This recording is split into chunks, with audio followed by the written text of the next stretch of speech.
And I bet Senator John Cornyn of Texas has certainly noticed that cultural shift as well. Let's start here. We've been talking a great deal since Monday's press conference about the fact that President Trump is trying to make D.C. safer. You have spent a lot of time in D.C. Is the city safe? Should it be safer? Can you believe that Democrats have decided that they're going to attack Trump on trying to limit the number of murders happening in our nation's capital? Well, no, thanks for having me, first of all. No, the District of Columbia is not safe, and juvenile offenders basically have a free hand because under current city council and U.S. attorney, or I should say the attorney general of D.C., juveniles basically are not arrested and incarcerated, even though they are effectively adults. That's one of the reasons I was very happy to support Jeanine Pirro as the new U.S. attorney for the District of Columbia. And I think President Trump's efforts hopefully will restore law and order to the nation's capital, which happens to have a whole lot of people from across the country and around the world come visit our great nation's capital. And hopefully this will make things safer for them as well. Senator Cornyn, we've been talking a fair bit on the show about what's going on in your home state with the Democrats who have fled. I know that's a state legislature issue, but I was wondering if you could speak to that and what you think the resolution of this is going to end up being. For a lot of people, it's kind of maybe not a shock, but they're surprised to hear the Democrats' plan is to just flee the state, hang out in Illinois, and not actually do the business of the people. What's going on there with these Texas Democrats? Well, it's certainly un-Texan. In Texas, you don't cut and run when you have a difference of opinion or a dispute. You work it out, but unfortunately, we have House Democrats here in what I would call really a hybrid situation. It is, you're right, of the state legislature, but when they start crossing state lines, it then becomes potentially a federal issue. And we're talking about redrawing congressional lines, obviously federal Congress, those lines, and they are simply preventing that from happening by defeating a quorum. And what I've tried to do by engaging both Kash Patel, the FBI director, and Pam Bondi more recently, is to point out the potential jeopardy that these individuals are in. And it's just not something to be trifled with. They need to come home and do their job. When you look at the Democrat Party right now, the entire opposition, by and large, seems to be coming from federal district court judges who are trying to stand up against Trump. There doesn't seem to be a coherent strategy to oppose him. The party seems to be spiraling out of control, as evidenced by Mamdani and the craziness there. In the Senate where you are, there are some 100 such backlogs on Trump appointees being able to get through. How much of that resistance can be overcome? What should happen? And who is even the head of the Democrat Party right now? Who do you even feel like you're arguing against on a day-to-day basis now? Well, Mamdani seems to be the new champion of the modern or the current Democratic Party. Bernie Sanders and AOC certainly feel like they've been empowered, and Chuck Schumer is running scared because he's afraid that AOC will run against him in his next primary, and he'll no longer be the leader of the Democrats in the Senate. But to your point, what we've seen is almost reflexive resistance. I mean, typically at this point on the nominations, you have a number of second and third tier nominees or nominations that most people don't know a lot about that are confirmed by voice vote or by consent. But the Democrats have simply resisted each and every Trump nominee for no better reason than Trump nominated them. And we will, when we return after August in September, I'm part of a small committee that the majority leader has put together to come up with proposed rule change where we will, with or without Democratic support, change the rules and allow the confirmation of this backlog of President Trump's nominees. Senator, can you give us what would those rule changes would be? What exactly, just so we can know and keep an eye out for this, because it feels like the tactics of bad faith obstruction from Democrats have reached a boiling point. They have. They have. Well, this really kind of goes back when Harry Reid was majority leader, and he changed the Senate rules when it came to confirming federal judges, where historically it had only been 50 votes. He made it 60 votes. That was the so-called nuclear option, where there was an overruling of a parliamentarian and a new precedent set.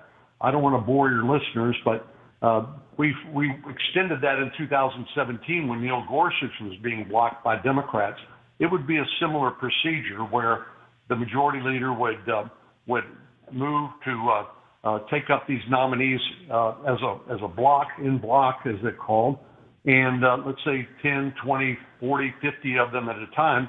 And then the parliamentarian would say, well, that's not permitted under the Senate rules. And then there would be an appeal to the members of the Senate, and 51 would overrule the parliamentarian and set a new precedent.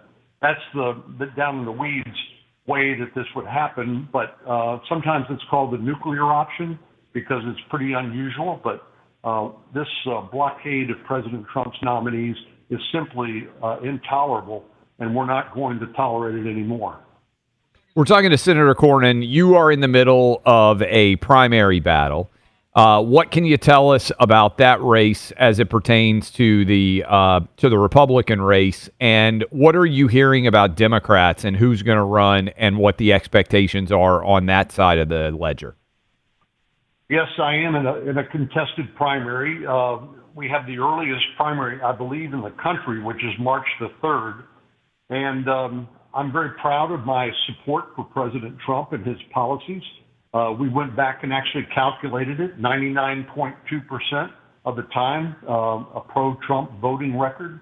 I think, for better or for worse, when you run for office every 6 years, people kind of forget about you and forget about what you've done. And so we have to remind folks with advertising, but also the Attorney General, the current Attorney General of our state, has a record that will cause him to lose the general election if, in fact, he is the nominee. And we'll see hundreds of millions of dollars spent in a futile effort to try to save this Senate seat in Republican hands if he's the nominee. So I've been talking to President Trump off and on about this. I think he'd like to see the race develop a little bit more, and that's fine. That's his prerogative. But we're not waiting around, and we're making our case to Republican primary voters. But this would have consequences far beyond me and far beyond the state, because with people like Sherrod Brown getting into the Senate race in Ohio, and we're seeing Democrats coming up with recruiting a competitive field of nominees. The last thing we need to do is spend a lot of money in a failing effort in Texas to save a flawed candidate. What about Beto O'Rourke's future in Texas politics, Senator? Is he possibly going to be let's just say that you are the one who emerges from this primary we were just talking about. Would you like it to be Beto O'Rourke? What's your take on him? He's been making some noises lately. He sure is.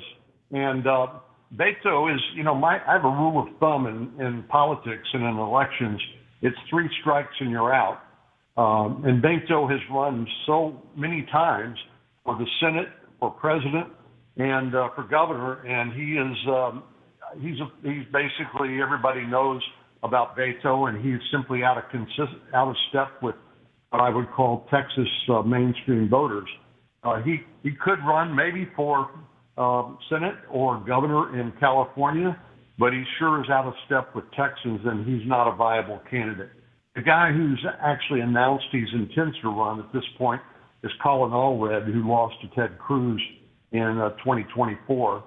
But unfortunately, the polling shows that he would actually win if Ken Paxton is the nominee in November.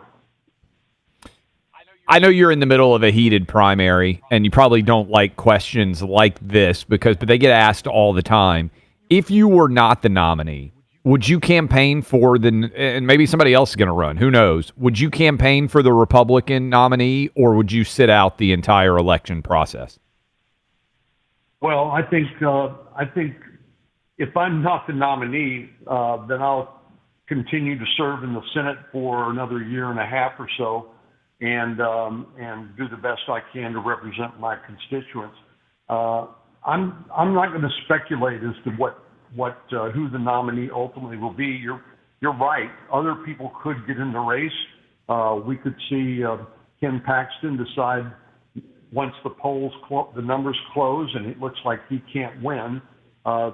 We may see him decide to run for Attorney General again, which he's done for 2 cycles, because otherwise he's out of a job and out of politics for the rest of his career. So I really don't think it would be useful for me to speculate as to that.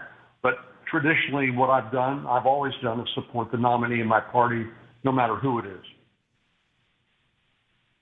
Senator John Cornyn, appreciate you being with us, sir, from the great state of Texas. We'll talk to you again. Thanks, guys. Appreciate it.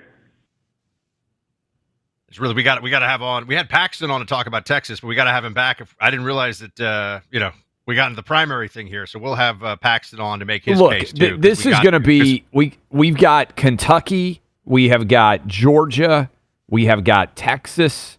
Just off the top of my head right now, big bruising, it appears, Republican primaries that are going to have to play themselves out in the Senate side before we even get into the general.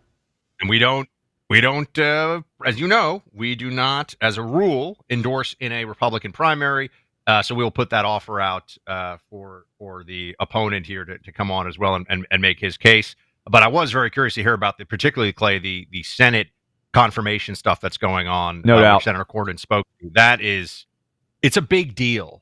And that's why the Democrats are doing everything they can to stop it, because every one of these judges is there forever. I mean, not forever, but they're lifetime appointments. So this is a big move every time you get another judge on, and they can make an enormous difference. And then there's also the U.S. attorneys who are not getting through. So they're just trying to do whatever they can to gum up the machinery of the Trump justice side of the equation. And we got to put a stop to that.